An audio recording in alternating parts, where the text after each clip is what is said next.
श्री बद्रीश भगवान की जय।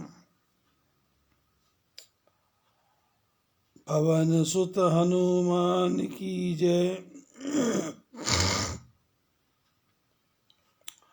रामचंद्र भगवान की जय।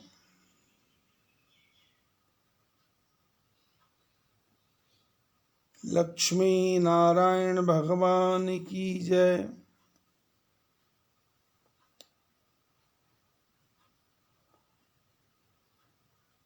परम पिता परमात्मा की कृपा और हमारे पूर्व जन्मों के पुण्यों के प्रताप से हम सब लोग भगवान की विचित्र कथाओं का श्रवण कर रहे हैं, जिससे हमारे शरीर के तीनों प्रकार के ताप दूर हो जाएं।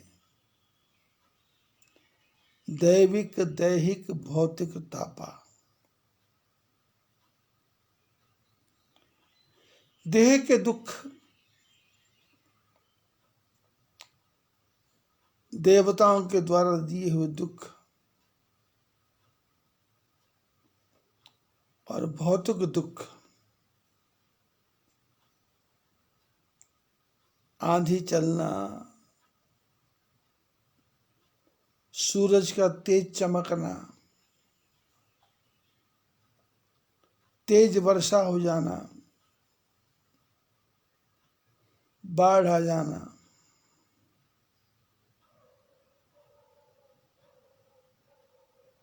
जंगलों में आग लग जाना, ये भौतिक दुख है।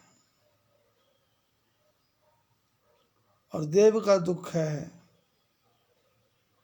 जैसे 2020 पूरा वर्ष शनि महाराज ने अपना चमत्कार दिखाया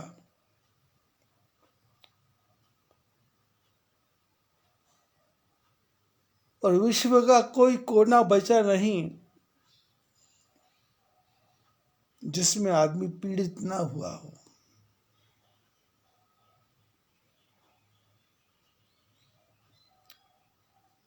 पीड़ित भी हुआ, डरा हुआ भी है, सहमा हुआ भी है, घबराया हुआ भी है। कुछ समझ नहीं आ रहा अगले क्षण क्या समाचार मिलेगा।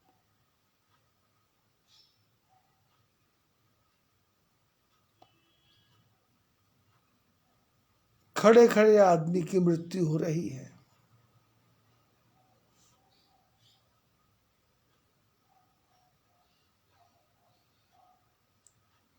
सामने बैठे बैठे साथी के प्राण निकल जाते हैं। ये दैविक दुख है। और दैहिक दुख कफ पित्त वात, सतोगुण रजोगुण तमोगुण, ये वासना, ये तृष्णा, ये राग, ये द्वेष,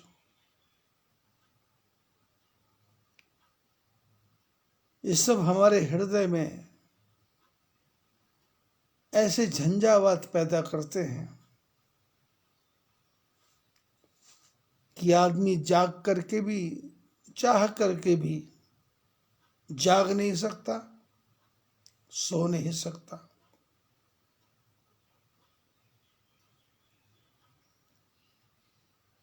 इसके लिए एक ही दवाई है,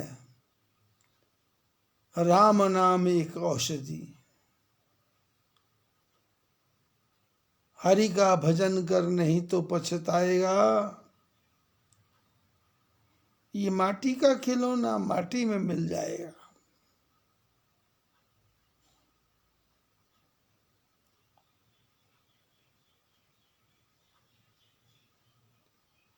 जब तक शरीर में आत्मा है तब तक प्रयत्न कर लो। आत्मा शरीर को छोड़ के चली गई, तो इस सुंदर काया का कोई अर्थ नहीं है। ये तो मिट्टी का ढेर है।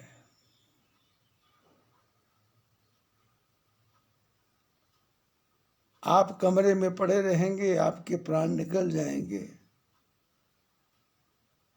और 10 दिन तक आपको कोई देखने नहीं आएगा, तो पूरे शरीर में कीड़े पड़ जाएंगे। वो कीड़े कहाँ से आते हैं पता ही नहीं। पूरे शरीर के मांस को खा जाएंगे और कहीं आपका जंगल में मकान है और आपके शरीर की बदबू नहीं आ रही और साल भर बाद कोई आपका अपना आपको मिलने के लिए आया, तो उसको आप तो मिलेगा नहीं, आपकी हड्डियों का ढांचा मिलेगा।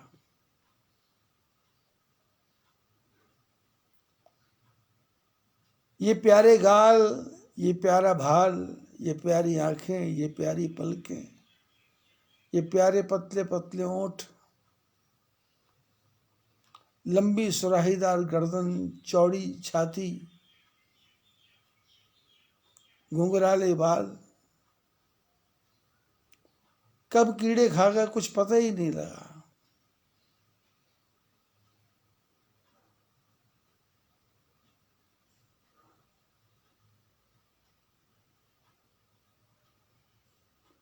वैसे भी शरीर ने जलना है, नहीं तो जमीन के अंदर गाड़ा जाएगा। सनातन धर्म का होगा तो समाधि लगा के जमीन में डाल देंगे, ऊपर से नमक डाल देंगे।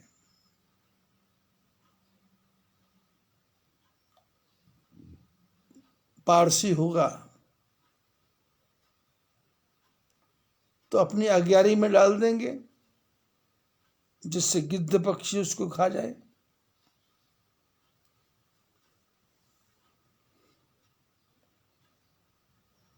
और कहीं जंगल में भटकते हुए मौत हो गई तो फिर कौन कौन खाएगा इसका तो कुछ पता ही नहीं है।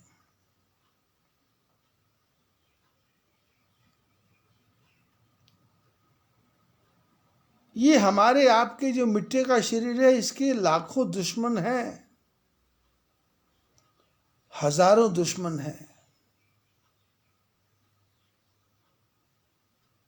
इस शरीर में जो कीटाणु आपके भोजन को पचा रहे हैं,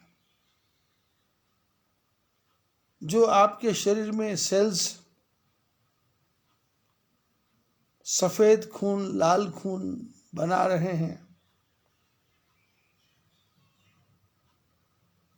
जिसको ताकत बोलते हैं, शक्ति बोलते हैं, ह्यूमैनिटी बोलते हैं,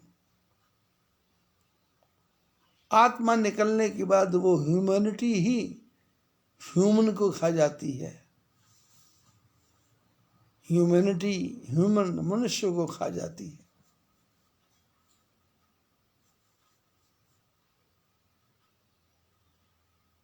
दो दिन के बाद तो शरीर में से बदबू आने लग जाती है।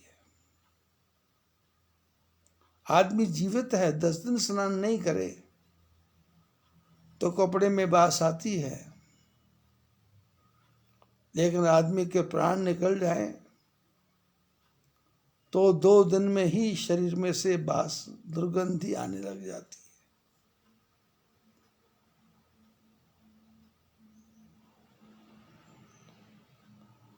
अब मरने के बाद शरीर में से दुर्गंधी आए, इसलिए संतों ने, महापुरुषों ने, शास्त्रों ने कहा कि जीवन में जिंदा रहते ऐसे कुछ कर्म कर लो कि मरने से पहले आपकी सुगंधी फैल जाए।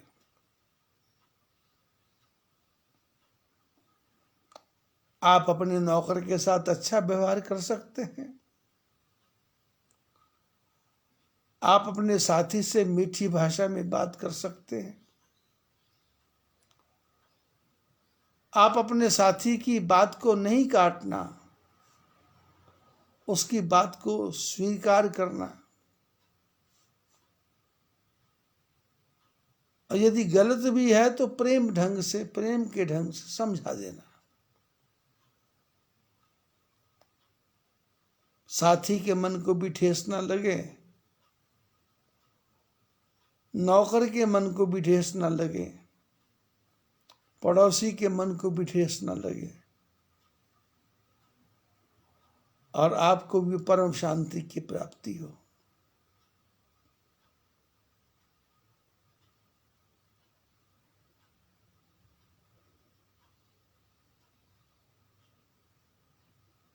बचपन में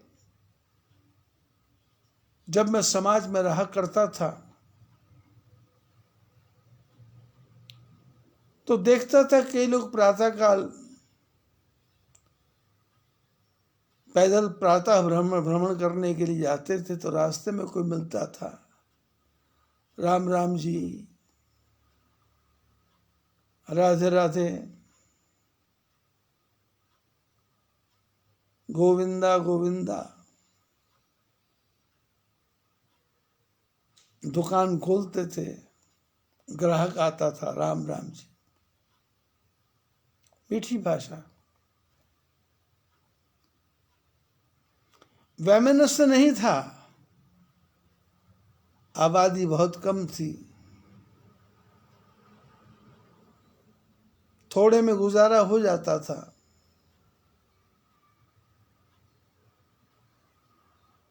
घर की रोटी अमृत लगती थी।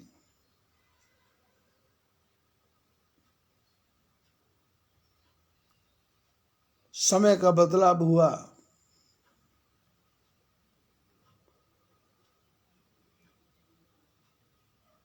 पिक्चरों को देखा और उस पिक्चरों में से अच्छाई तो कुछ पकड़ में आई नहीं, जितनी बुराइयां थी वो सब हमारे दिमाग में भर गई। उपन्यासों को पढ़ा, जिस उपन्यास का ना कोई सिर है ना कोई पैर है, स्वप्न लोक की एक कहानी है, मन घड़ंत कथा है, मन घड़ंत के जासूस हैं, मन घड़ंत का मर्डर खून है और मन घड़ंत का उसका अन्वेषण है। और पिक्चरें देखते देखते, उपन्यास पढ़ते पढ़ते बच्चों को भी पता लग गया कि इसके बाद ये आदमी क्या कहेगा।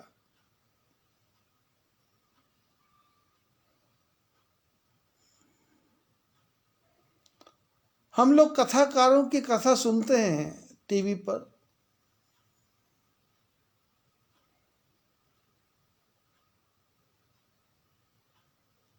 दो चार बार उनकी भागवत रामायण सुन ली, उसके बाद उसमें से रस खत्म हो जाता है। जबकि शास्त्रों में कहा कि भगवान का नाम क्या है, रसो वै साह, भगवान की चर्चा ही रस रूप है। और कथावाचक कथा करे, सत्संग करने वाला सत्संग करे और उसकी बात में से रस आना बंद हो जाए, तो इसका अर्थ है कि वो जो कथावाचक है, या तो उसने शास्त्रों का ढंग से पढ़ा नहीं, या उसने शास्त्रों को महापुरुषों से सुना नहीं, या तो शास्त्रों का उसने ठीक से अध्ययन नहीं किया, या उसने शास्त्रों को प्रैक्टिकल करके नहीं जिया। थ्योरिकल ही थ्योरिकल समझा रहा है।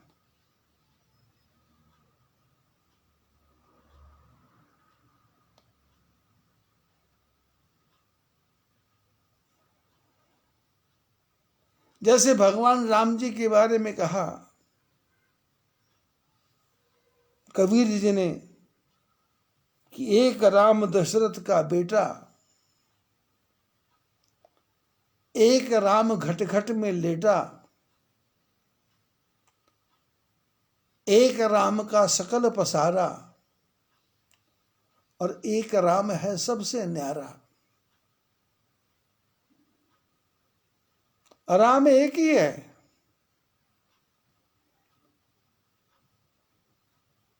क्योंकि कबीर जी ने जीवन जिया तो उन्होंने राम के बारे में कहा कि एक राम दशरथ का बेटा, और एक राम घट घट में लेटा, और एक राम का सकल पसारा, और एक राम है सबसे न्यारा। अब इन 4 लाइनों को आप जीवन भर घोटते जाओ, जीवन भर इसका अध्ययन करते जाओ, आपको सारे वेद, सारे शास्त्र, सारे ग्रंथ इसी में आ गए, बात समझ आ गई। संसार में समस्या यह है कि हमको बात समझ में नहीं आती। माँ बेटी की दिल को नहीं पढ़ पा रही, बेटी माँ के दिल को नहीं समझ पा रही, पति पत्नी के मन को नहीं समझ पा रहा, पत्नी पति के मन को नहीं समझ पा रही, भाई भाई के मन को नहीं समझ पा रहा।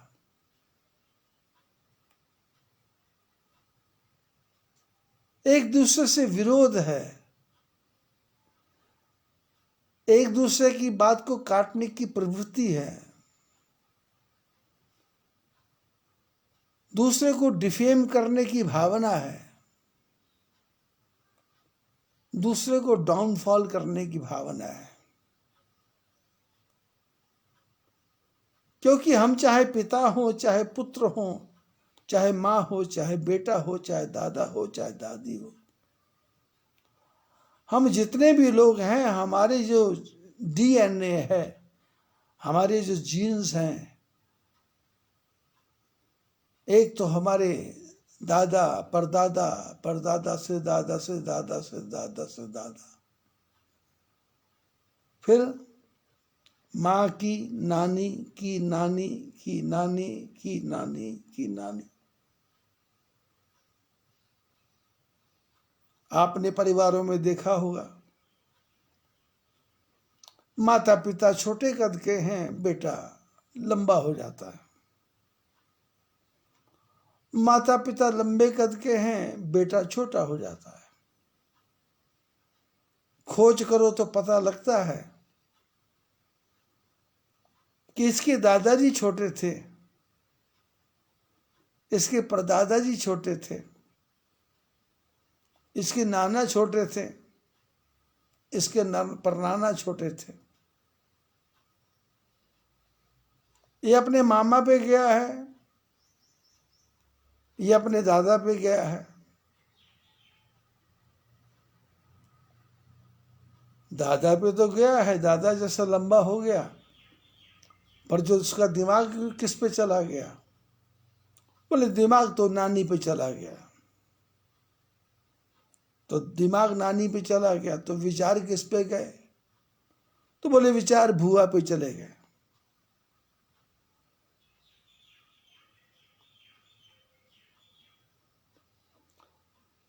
हम और आप जीवन में इसी चक्कर में पड़े रहते हैं कि बच्चों को हम अपने ढंग से बनाएंगे, बढ़िया से बढ़िया स्कूल में पढ़ाएंगे, लेकिन बच्चा तो कुछ और का और का और का और ही का और हो जाता है।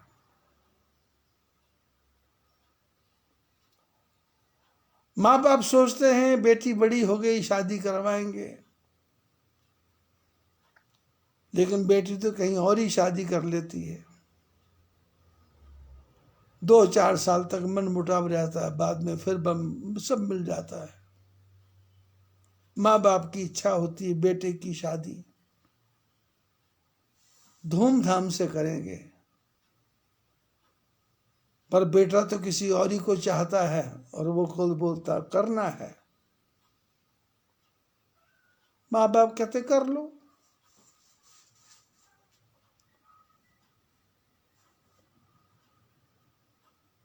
ये समस्या माँ बाप से सुलझने वाली नहीं है, ये समस्या बेटों को समझाने से सुलझने वाली नहीं है। इसके लिए तो एक ही रास्ता है, तेरे हाथों सौंप दी जिसने अपनी डोर, डूब कभी सकती नहीं उसकी नंद किशोर। अपने जिंदगी की डोर को भगवान के हाथ में सौंप दो, तो फिर जीवन में कभी डूबने का खतरा ही नहीं होगा। तुलसी लोहा काठ संग चलत फिरत जल माहे, बड़े न डूबन देत हैं उनकी पकड़ो बाहें। महापुरुष कहते हैं कि लोहे को पानी में डालोगे डूब जाएगा, लेकिन उस लोहे को किसी लकड़ी में ठोक दो या किसी नौका में ठोक दो तो वो लकड़ी डूबती नहीं है और लोहा भी डूबता नहीं है। तुलसी लोहा काठ संग चलत फिरत जल माहे, चलता फिरता रहता है, बड़े न डूबन देते हैं। जो महापुरुष हैं वो डूबने नहीं देते, वो जीवन में कोई ना कोई रास्ता निकाल देते हैं, जो रास्ता सीधा सपाट परमात्मा के चरणों की तरफ ले जाता है।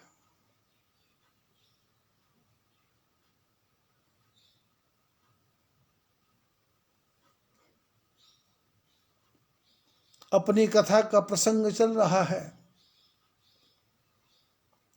कि पिताजी की आज्ञा को लेकर के राम बन जाने की तैयारी कर रहे हैं।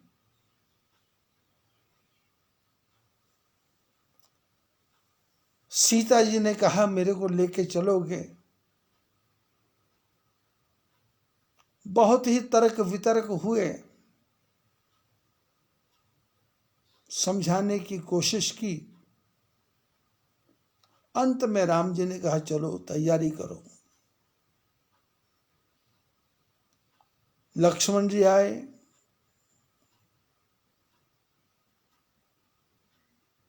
रामायण में बड़ी सुंदर कथा है। राम लक्ष्मण भरत शत्रुघ्न चारों भाई हैं और बचपन में खेला करते थे।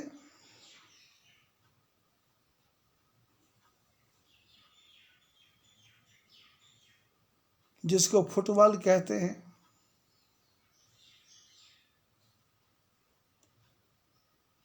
राम लक्ष्मण भरत शत्रुघ्न और उनके साथी सब फुटबॉल खेलने के लिए शहर के बाहर चले जाया करते थे। तो फिर जोड़ियां बनती थी। तो लक्ष्मण जी कहते थे मैं तो राम जी के साथ ही रहूंगा।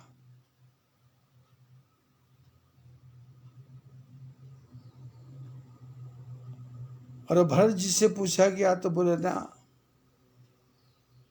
मैं तो राम जी के साथ जो भिड़ने वाली टीम है उसके साथ रहूंगा, उसका कैप्टन बनूंगा। किसी ने लक्ष्मण जी से पूछा तुम राम जी के साथ क्यों रहना चाहते हो? तो लक्ष्मण ने कहा मैं राम जी का वियोग नहीं सहन कर सकता, मैं उनके साथ में रह करके ही सायुज्य मोक्ष, सायुज्य प्रेम, उनका साथ दूंगा, उनके साथ रहूंगा, उनकी छत्र छाया में रहूंगा। तो भरत जी ने किसी ने पूछा कि आप विपक्ष में क्यों हैं? बोले विपक्ष में इसलिए हूं कि सामने रहूंगा तो सामने से मेरे को राम जी के दर्शन होते रहेंगे और मेरे को उसका आनंद आएगा।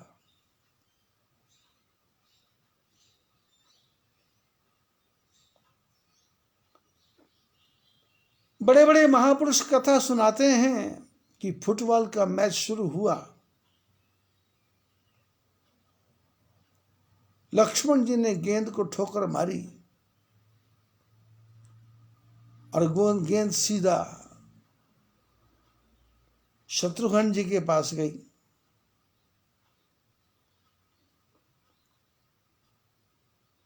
शत्रुघ्न जी ने उस गेंद को भरत जी की तरफ बढ़ा दिया।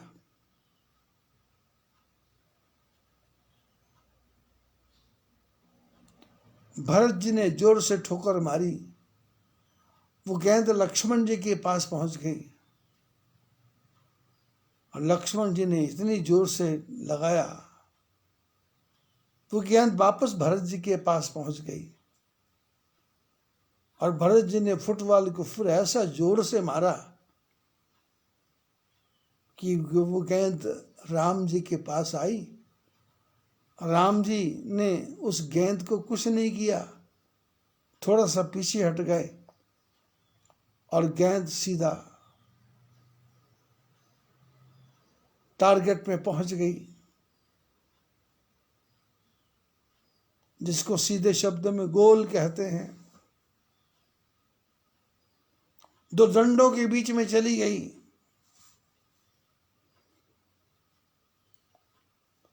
और जितने भी लोग थे एक कहें भाई जीत राम जी की, एक कहें भैया भरत जय। एक कहते हैं राम जी की जीत हुई है, एक कहते हैं भरत की विजय हुई है। किसी ने भरत जी से पूछ लिया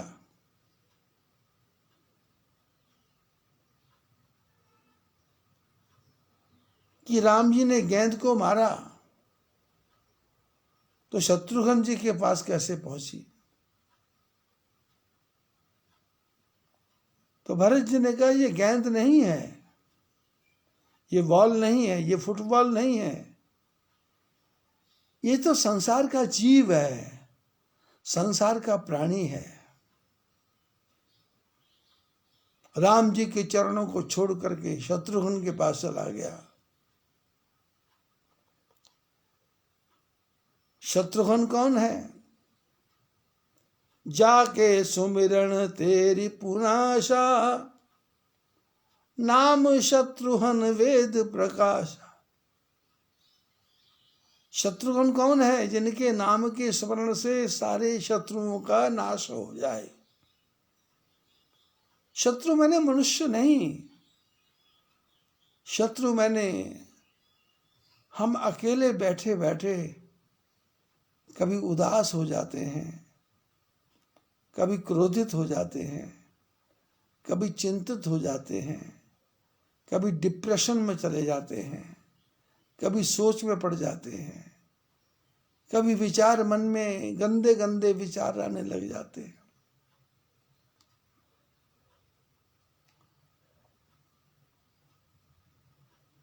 कोई भूला हुआ साथी याद आया, हुई आंख नम,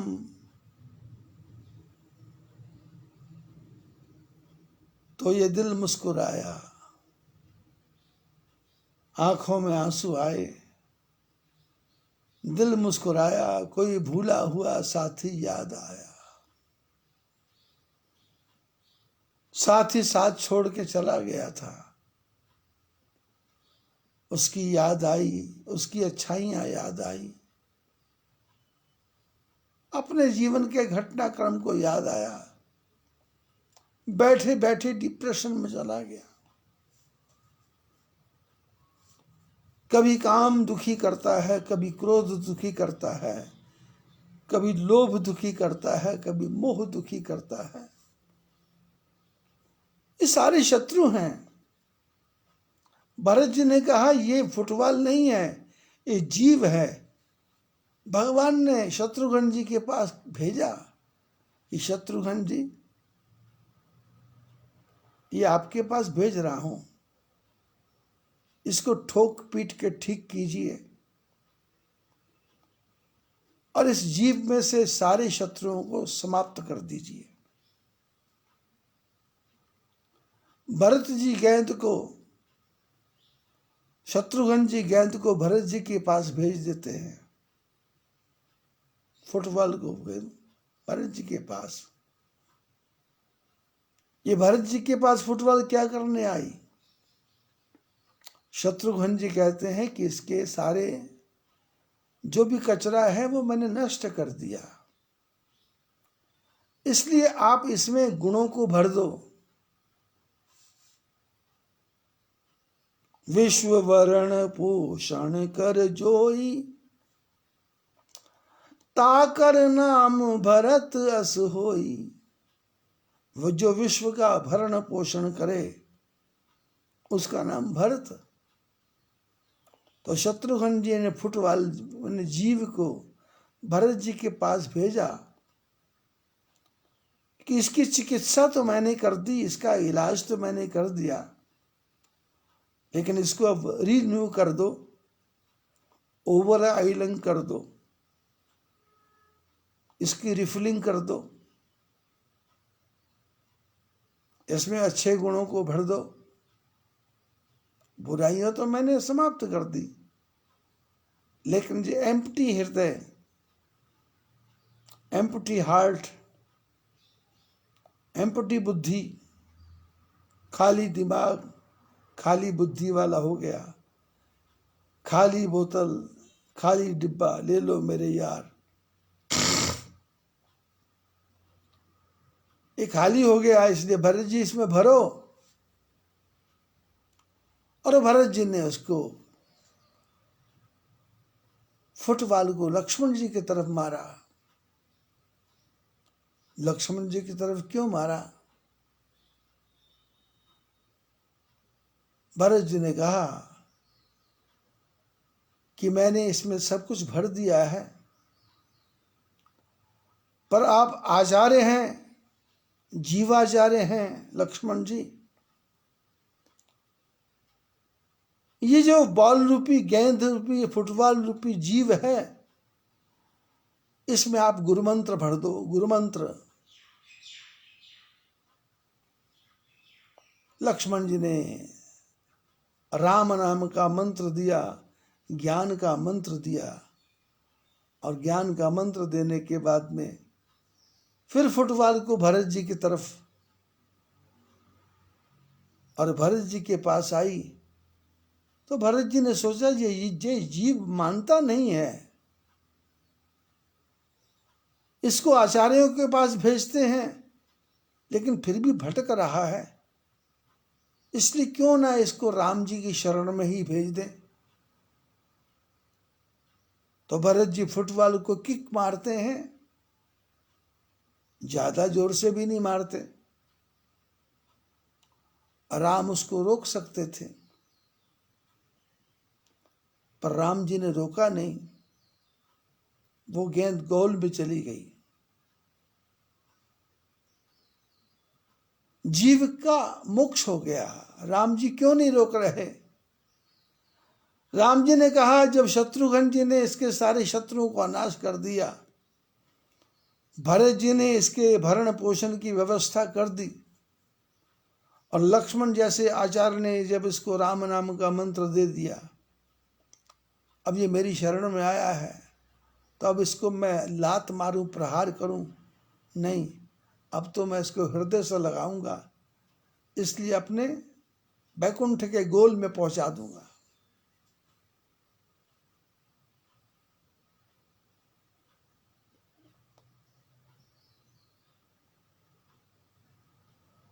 राम जी की कथा बड़ी विचित्र है।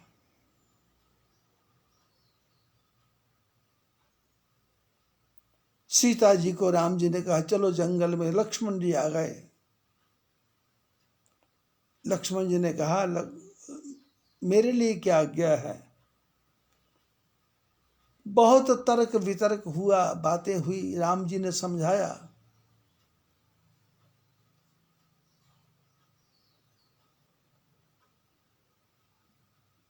क्या वो दीवाना समझ जाता है समझाने के बाद? जब किसी प्रेमी की नजरों में समा जाए पिया, क्या वो दीवाना समझ जाता है समझाने के बाद?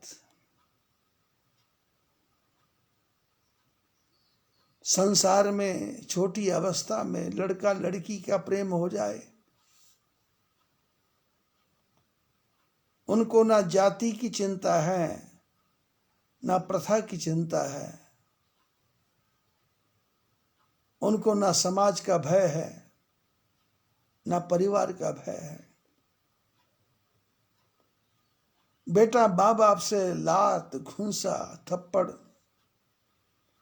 डंडों से पिटाई सब खाता है, और बेटी भी माँ बाप से मार पिटाई खाती है, और अंत में दोनों घर छोड़ के चले जाते हैं।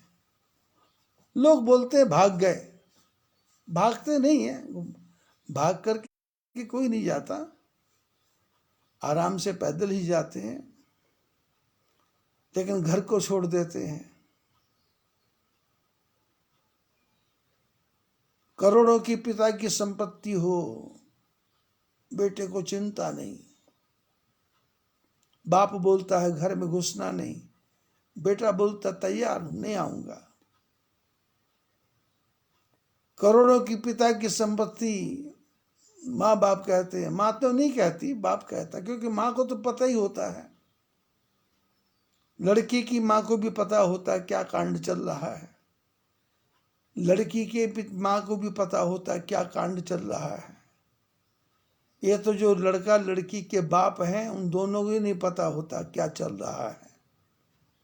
इनको तो जब सब हो जाता है उसके बाद पता चलता है।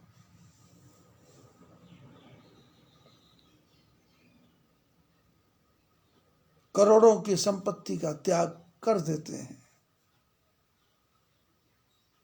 जब किसी प्रेमी की नजरों में समा जाए पिया, क्या वो दीवाना समझ जाता है समझाने के बाद?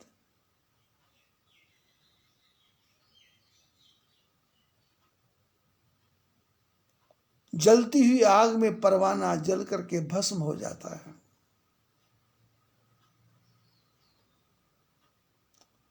एक बार परवाने ने दीपक से कहा, मैं तेरे से कितना प्यार करता हूं, तेरे ऊपर अपनी जान न्यौछावर कर देता हूं। तो दीपक ने कहा, तू मेरे ऊपर जान न्यौछावर क्या करता है? दीपक ने कहा, क्षमा कहती है सुन परवाने, तुझे मैं एक बात सुनाती हूं। क्षमा मैंने दीपक, क्षमा कहती है सुन परवाने, तुझे मैं एक बात सुनाती हूं। पहले मैं खुद जलती हूं, फिर मैं तुझे जलाती हूं। दीपक कहता है, परवाने तू क्या जलता है? पहले मैं जलती हूं और फिर तू जलता है। तू तो एक सेकंड में आके जलता है, मैं तो जलती ही रहती हूं, जलती ही रहती हूं।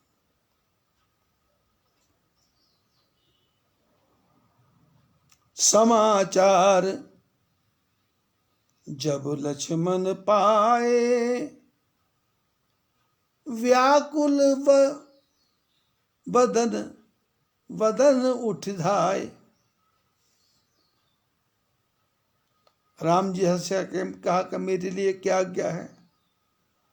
राम जी ने कहा, पिताजी घर में नहीं है, भरत घर में नहीं है, शत्रुघ्न घर में नहीं है, मैं वनवास जा रहा हूं, तुम माता पिता की सेवा करो। लक्ष्मण जी ने साफ ही कहा, गुरु पितु मातु न मानो काऊ। मेरे कोई गुरु नहीं, माता पिता कोई नहीं, मेरे तो बस आप हैं। मेरे तो आधार सीता राम के चरणार विंद। मेरे तो आधार सीता राम के चरणार विंद। राम के चरणार विंद, राघव के चरणार विंद। मेरे तो आधार सीता राम के चरणार विंद।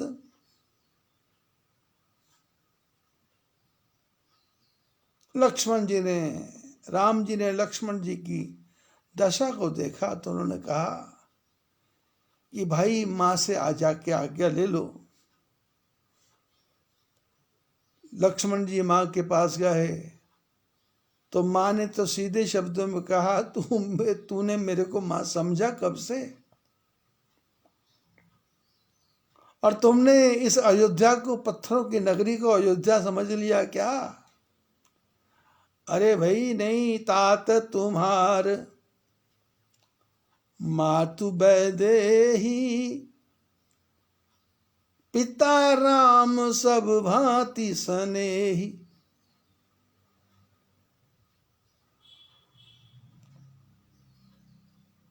यहाँ अवध, यहाँ राम तह अवध निवासु।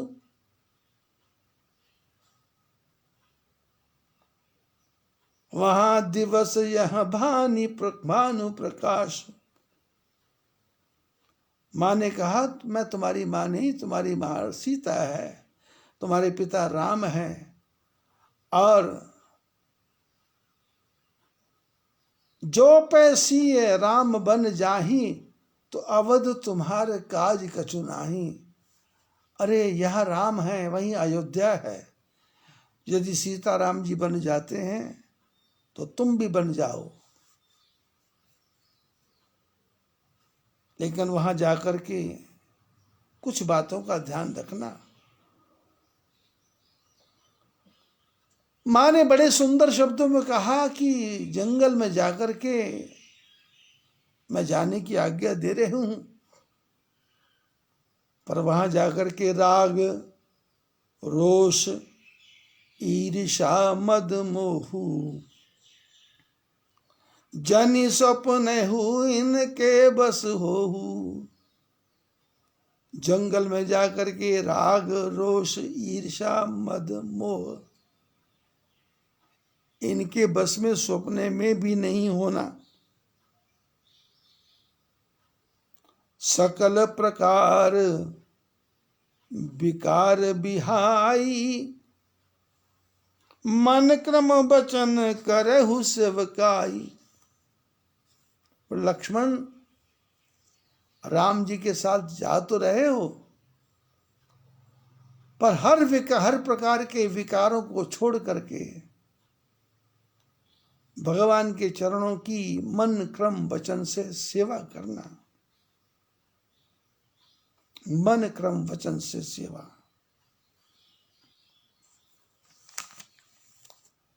समर्पण करके चलना है।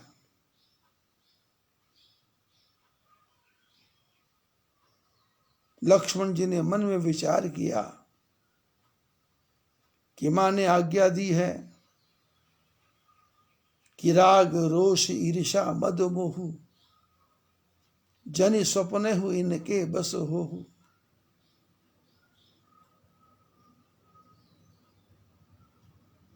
तो लक्ष्मण जी ने सोचा, रात को सो जाऊंगा तो सपना आएगा। जागने पर ही मनुष्य का मन बस में नहीं है, तो सपने में मन कैसे बस में होगा? इसलिए लक्ष्मण जी ने संकल्प लिया कि मैं अब 14 वर्ष तक सोऊंगा नहीं। तुम कहू बन सब भांति सुभाए। संग पितु मातु राम सिए जाए। अरे तुम्हारे लिए जो जंगल है अच्छा उपवन बन जाएगा, तुम्हारे साथ में माता पिता के समान राम जी रहेंगे, तो तुमको जंगल में किस प्रकार का दुख है, कोई चिंता नहीं, जाओ।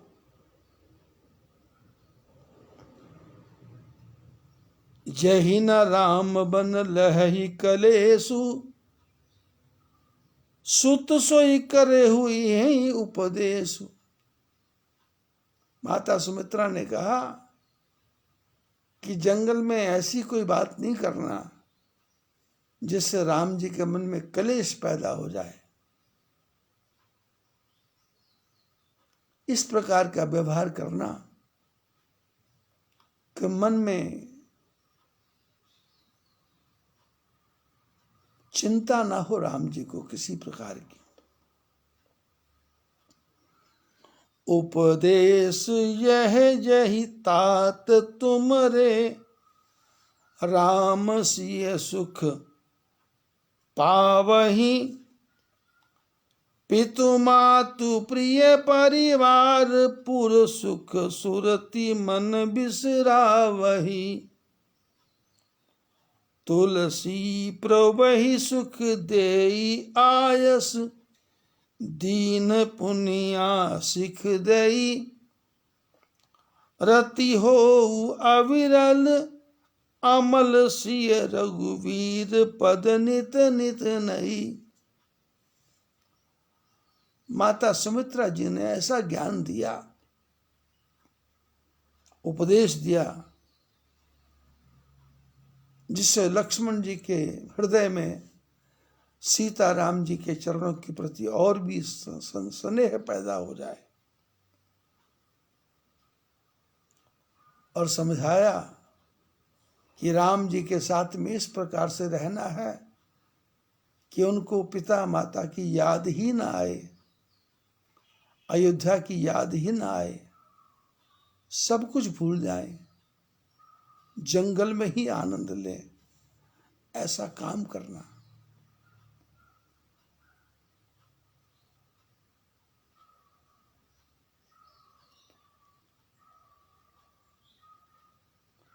माँ ने बेटे को शिक्षा दी और बार बार आशीर्वाद दिया और कहा कि जाओ, तुम्हारा राम जी के चरणों की प्रति प्रेम बढ़ता रहे और निरंतर बढ़ता रहे और अमल हो, उस प्रेम में कोई मल ना हो, उस प्रेम में कोई भावना ना हो कि मैं सेवा कर रहा हूं। और प्रेम कैसा, नित नित नया नया प्रेम बढ़ता चला जाए।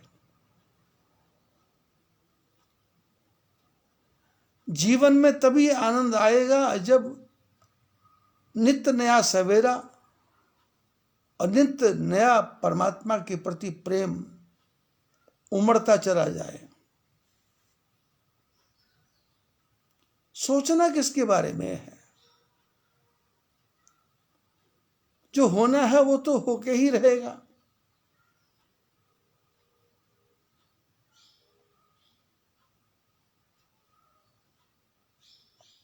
सुख है तो साथ ही दुख भी लगा हुआ है, दिन है तो साथ ही रात भी लगी हुई है। लेकिन दिन का यदि आपने सदुपयोग कर लिया तो रात को नींद बढ़िया आएगी, एकदम चैन से सोओगे आप, कोई बुरा सपना नहीं आएगा। और सपना आएगा ही क्यों, क्योंकि ज्यादा सोना नहीं है, 4 घंटे 5 घंटे बस बहुत।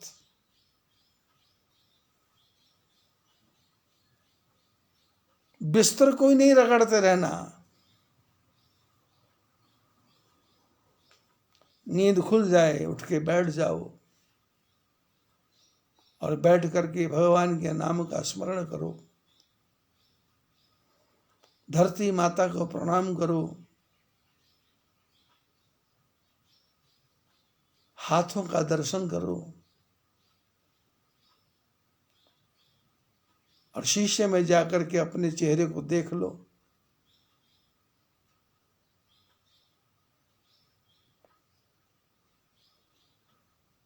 दिन में कोई घटना दुर्घटना होती है तो फिर आपको ये नहीं होगा कि मैंने पता नहीं प्रातःकाल किसका मुंह देखा, तो याद आ जाएगा कि अपना ही मुंह देखा था, किसी और का नहीं देखा था।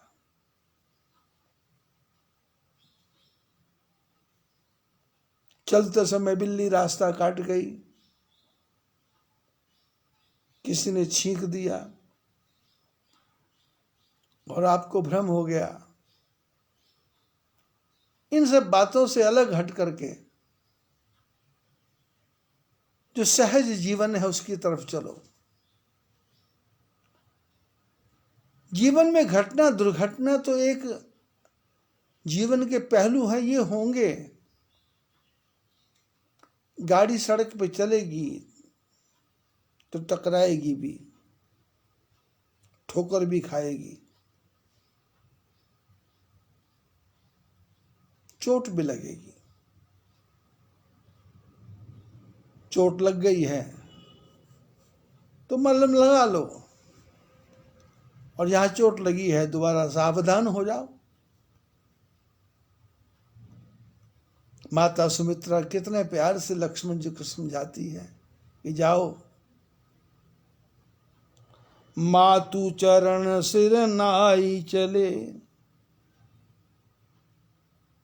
तुरत संकित हृदय, बागुर विषम तोराई मनहु, भाग मृग माग बस। माता जी के चरणों में प्रणाम करके लक्ष्मण जी तुरंत चले।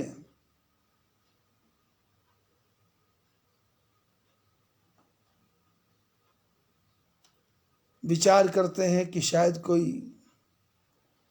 बीच में कोई अड़चन ना आ जाए, इसलिए तुरंत राम जी के पास पहुंचे। गए लखन जहाँ जानकी नाथ, भय मन मुदित पाए प्रिय साथ, बंदी राम सिर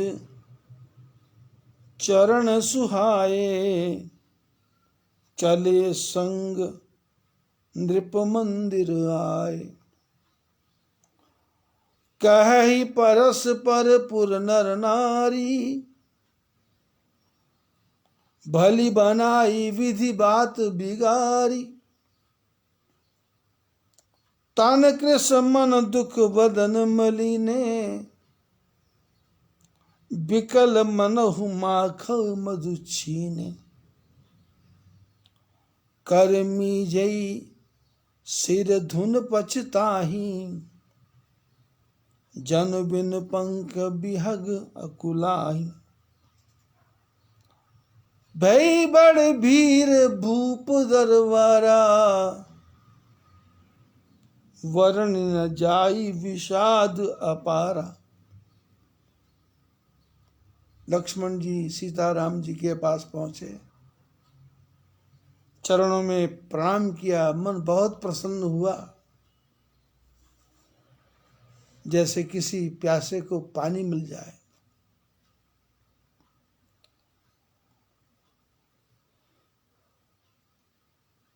राम लक्ष्मण जानकी तीनों दशरथ जी के महल की तरफ जा रहे हैं और तीनों को जाते हुए अयोध्या के लोग देख रहे हैं और आपस में चर्चा कर रहे हैं।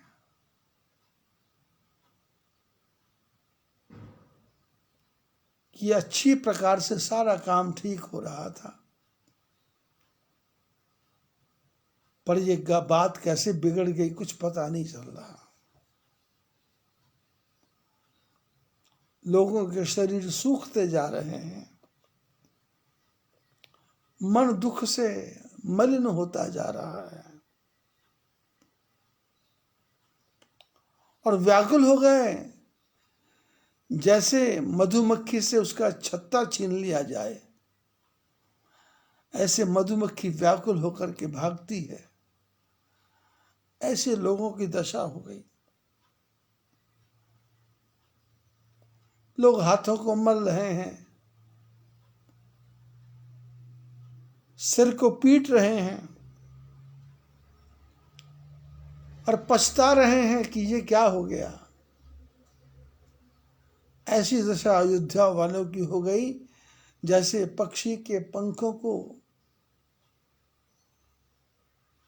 खींच करके निकाल दिया गया हो।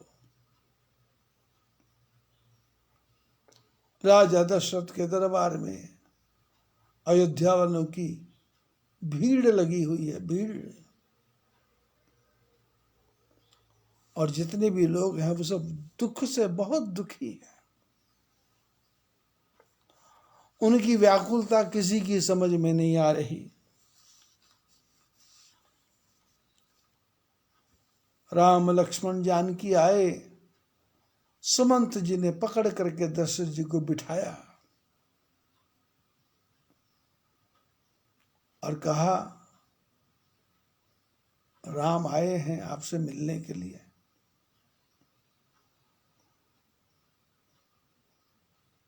दशरथ ने सीता को देखा, लक्ष्मण को देखा, राम को देखा, तो दशरथ को तो एकदम व्याकुलता हो गई कि ये क्या हो गया। वनवास में एक की बात हुई थी, पर ये दो और क्यों। सीय सहित सुत सुभग दो, देखी देखी अकुलाई, बार ही बार स्नेह बस राउले उरलाई। सीता जी को, लक्ष्मण जी को देखा, दशरथ व्याकुल हो गए।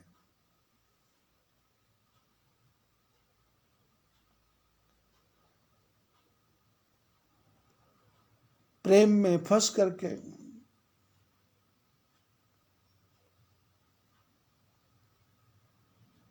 बच्चों को अपने गले से लगाते हैं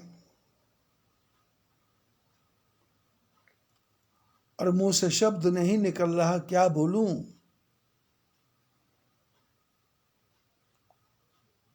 और दुख के मारे दिल जल रहा है। नाई शीस पद अति अनुरागा, उठी रघुवीर विदा तब मांगा। पिताजी की दशा बिगड़ती जा रही है।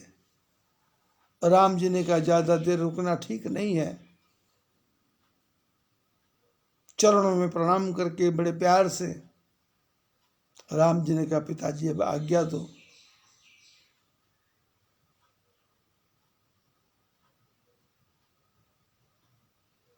पितु आशीष आयसु मोहि दीजय, हर्ष समय विस्मय कत कीजय।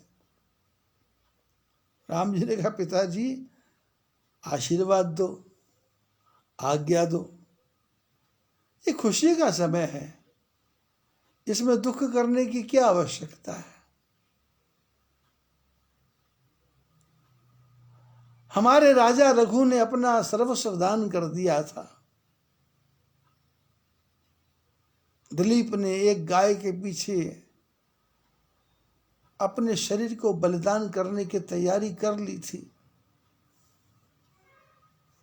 और राजा शिवी ने एक कबूतर के पीछे, कपोत के पीछे अपने शरीर का बलिदान कर दिया। दधीचे ने देवताओं की रक्षा के लिए अपने शरीर की अस्थियों का दान कर दिया। बैठे बैठे ही सारे मांस को गाय चाट गई और हड्डियां वापस आ गई। इसलिए सुख के समय दुख किस बात का। तात किए प्रिय प्रेम प्रमादु, जस जग जाई होई अपवाद। बोले आपने वचन दिया है, यदि उसमें आप किंतु परंतु करोगे तो समाज में आपका अपजस फैल जाएगा।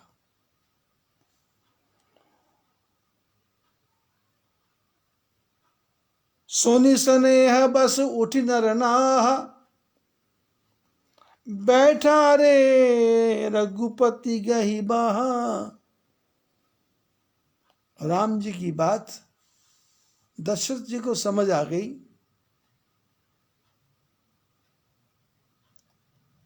और दशरथ जी ठीक से बैठ गए, राम जी को अपनी बाह से पकड़ करके, हाथ से पकड़ के अपनी बाह के पास बिठाया। सोनहु तात तुम कहु मुनि कहि, राम चराचर नायक है। दशरथ ने कहा, राम तुम जो बातें कह रहे हो मेरी समझ में आ रहा है, क्योंकि बड़े बड़े ऋषि मुनियों के मुंह से मैंने सुना है कि मेरा बेटा राम मेरा पुत्र तो है, पर ये सारे संसार का मालिक है, नायक है।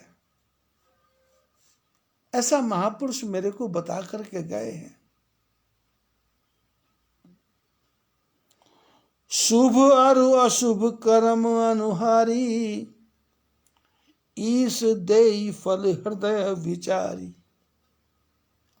इस संसार में अच्छे कर्मों का फल और बुरे कर्मों का फल परमात्मा देते हैं समय के अनुसार।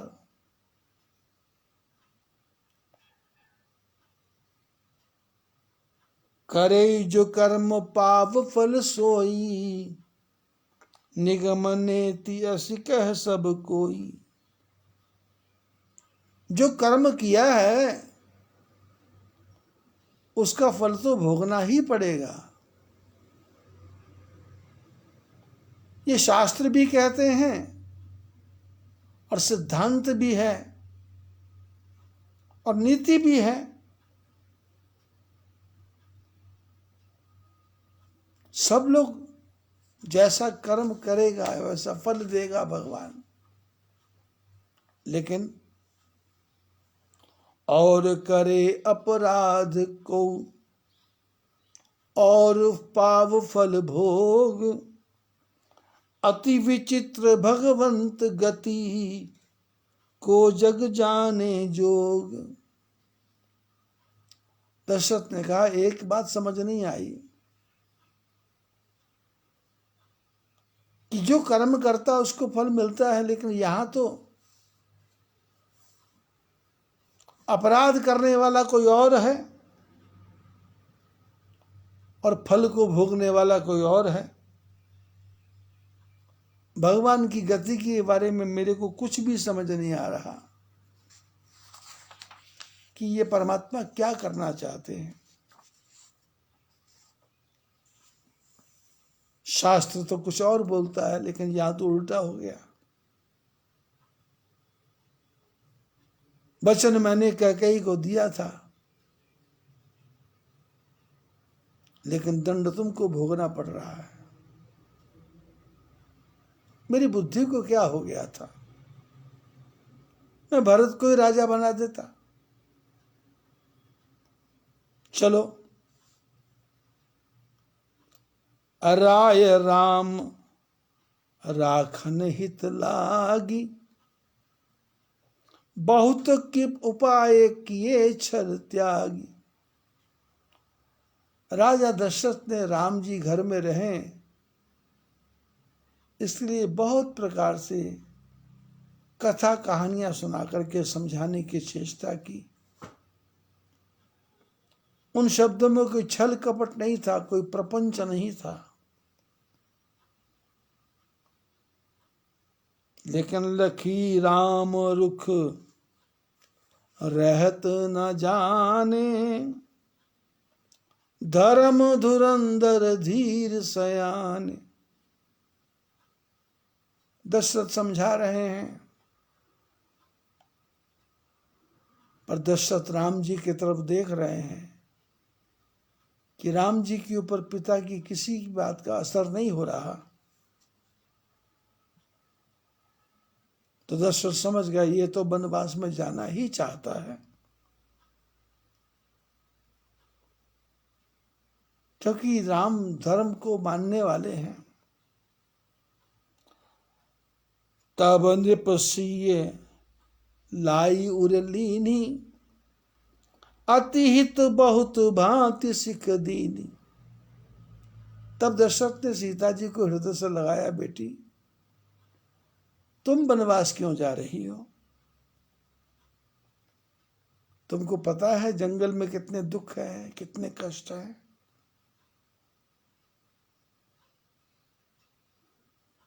अरे घर में रहो, सास ससुर की सेवा करो,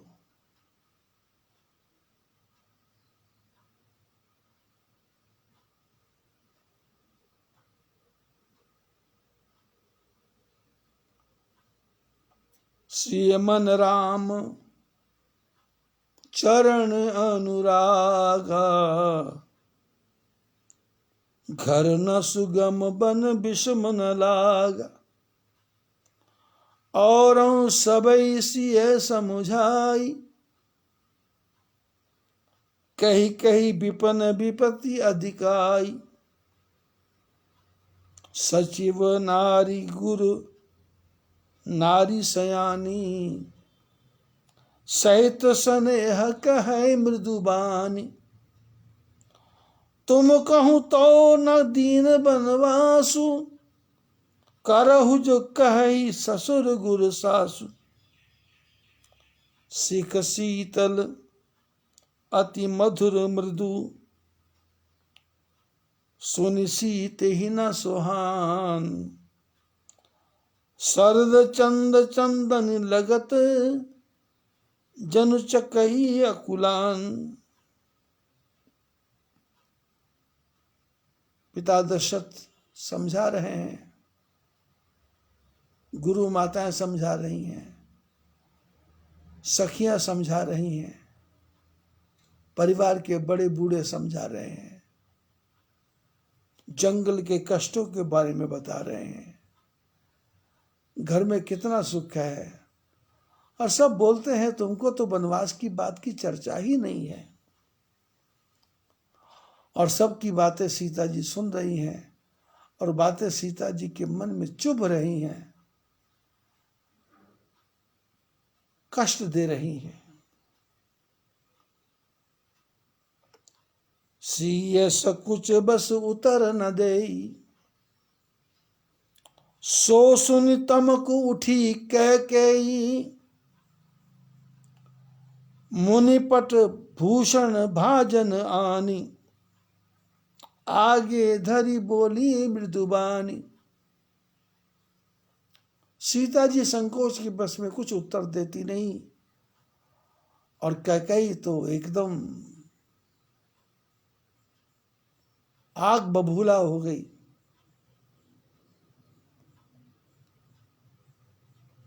तमक करके उठ गई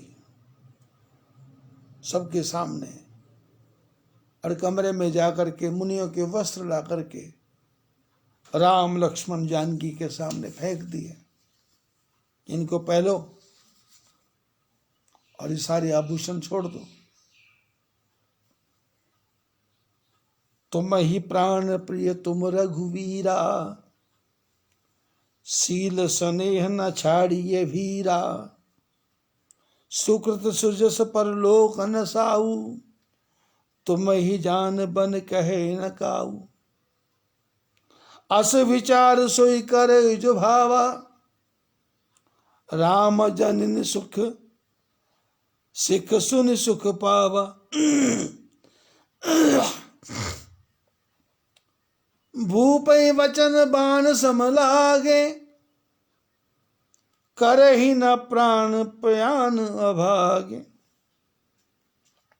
लोग विकल मूर्छित नर नाहु, काह करिए कछु सूझ न काहू। राम तुरत मुनि भेष बनाई, चले जनक जननी सिर नाई। कैकेयी ने कहा,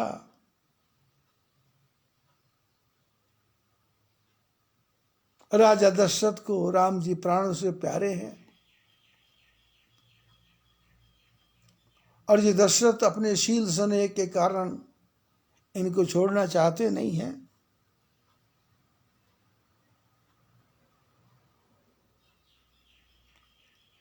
और ये इनको पता चलता नहीं कि इनके पुण्य नष्ट हो रहे हैं, इनका यश नष्ट हो रहा है। ये अपने परलोक को बिगाड़ना चाहते हैं। लेकिन सीता, तुमको तो मैंने बन जाने के लिए नहीं कहा,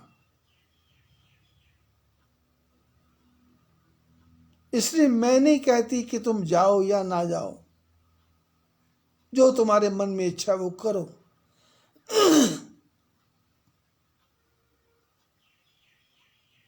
राम जी ने कैकेयी की बात को सुन करके बड़ा सुख माना। दशरथ ने कैकेयी की बातों को सुना तो उनको बाण के समान उसके शब्द लगे, और शब्दों को सुनते ही दशरथ जी मूर्छित होकर गिर गए। राम लक्ष्मण जानकी जी ने माता पिता जी के चरणों में प्रणाम किया और वहां से विदा ली।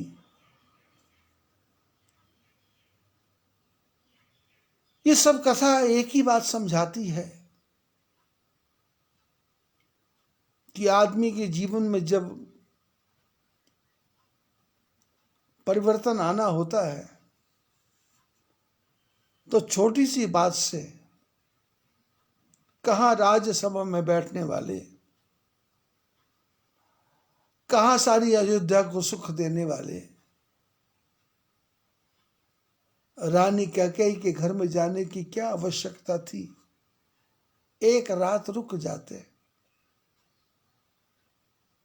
एक रात रुकते, राम युवराज बन जाते, फिर चले जाते। पर होई है सोई जो राम रचि राखा, को कर तर्क बढ़ावे शाखा। आप सब सुखी रहें,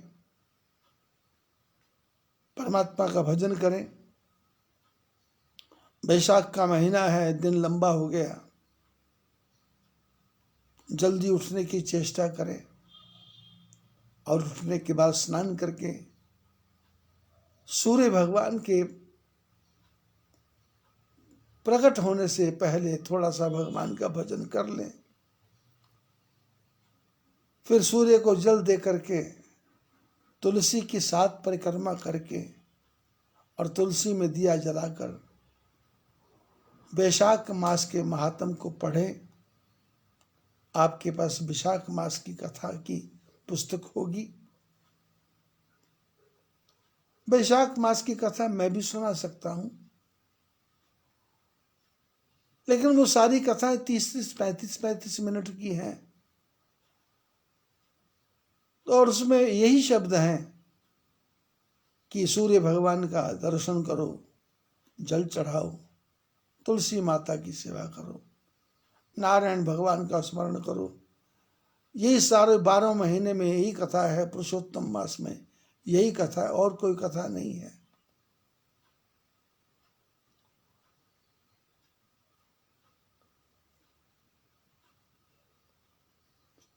सूर्य भगवान के सामने आधा घंटा बैठो,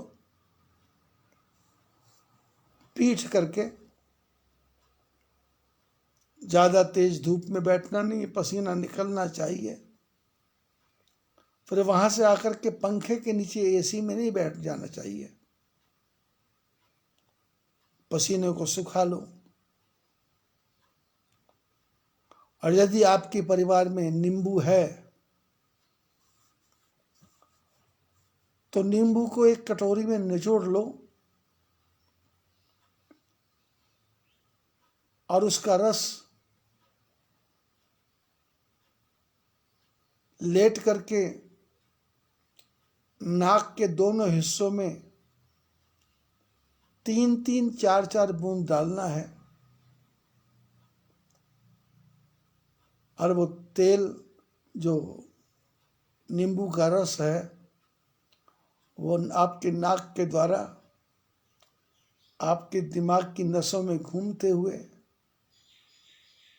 कान के पर्दों को खोलते हुए और वहाँ जितना भी कफ जमा है उन सबको निचोड़ते हुए उस कफ को खींच करके वो नींबू का रस आपके फेफड़ों की तरफ आएगा और जो ऊपर का सारा कफ है वो आपका शौच के रास्ते शरीर से बाहर निकल जाएगा। कोरोना वायरस का तो पता ही नहीं चलेगा कि कहाँ वो जल करके भस्म हो गया।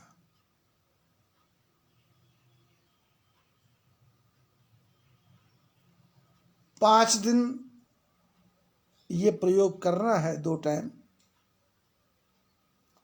और उसके बाद में सरसों के तेल की 2-2 बूंदें 5 दिन के बाद 3 दिन लगातार दोनों समय नाक में डालनी है और आपका दिमाग तेज काम करने लग जाएगा, कान भी अच्छे ढंग से सुनने लग जाएंगे और कान के पर्दे भी ठीक हो जाएंगे और फेफड़े भी ठीक हो जाएंगे। आप ये उपाय अपने सब परिवार वालों से करवाएं और प्रैक्टिकल करने के बाद में दूसरों को बताएं। भगवान कृपा करेंगे, आप सब शांति से रहें, आनंद से रहें, प्रभु आप पर कृपा बनाए रखे, यही प्रभु से प्रार्थना। जय बद्री विशाल।